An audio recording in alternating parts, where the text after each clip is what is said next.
démontré, c'est qu'il n'y avait pas d'opposition à faire, ou il fallait dépasser en tout cas l'opposition entre matière et méthode. Voilà, pour ça, je suis parti un petit peu d'une approche un peu historique de la constitution de la matière de l'EPS, en remontant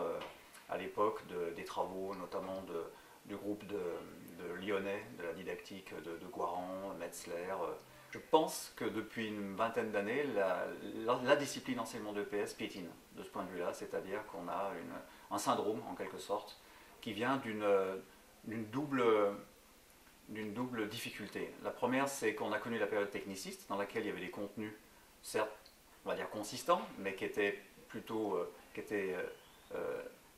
décriés d'ailleurs, hein, comme étant la reproduction gestuelle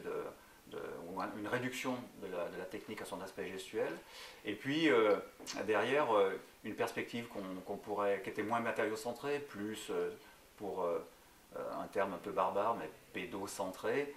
qui consistait à d'abord faire mettre les élèves en activité dans des situations dites situations de résolution de problèmes, mais avec des démarches qui du coup sont très centrées sur l'instrumentalité des situations, avec, on a vu là d'ailleurs dans les présentations d'aujourd'hui, des décomptes de points par exemple, mais qui du coup se révèlent être vides de contenu, et notamment de contenu quant au guidage que fait l'enseignant sur un contenu proprement technique. La question qui se pose, c'est de savoir ce que serait une matière consistante en EPS, et je pense que la profession n'a toujours pas répondu à ça. Une EPS, une matière consistante, elle oblige de développer des travaux qui mettraient la motricité,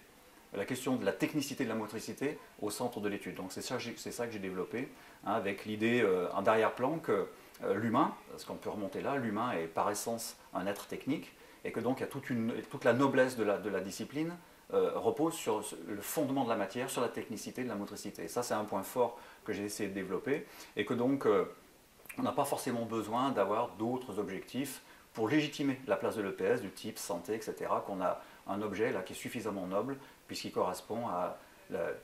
l'ontologie en quelque sorte de la constitution même de l'être humain. C'est-à-dire regarder la conduite motrice comme une totalité. Donc effectivement, ça inclut énormément de dimensions qui sont toutes d'ailleurs en interaction. Des dimensions intentionnelles, j'ai développé un peu ça parce que ce n'est pas des choses qui sont assez vraiment traditionnelles dans l'analyse qu'on fait de l'organisation motrice, et puis des aspects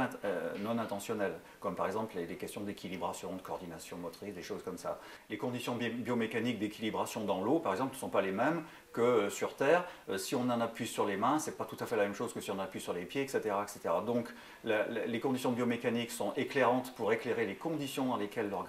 l'organisation motrice doit se développer, mais elles ne sont pas éclairantes de l'organisation motrice elle-même. Donc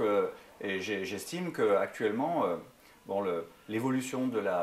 du paysage universitaire en STAPS fait que ces questions ont été délaissées, et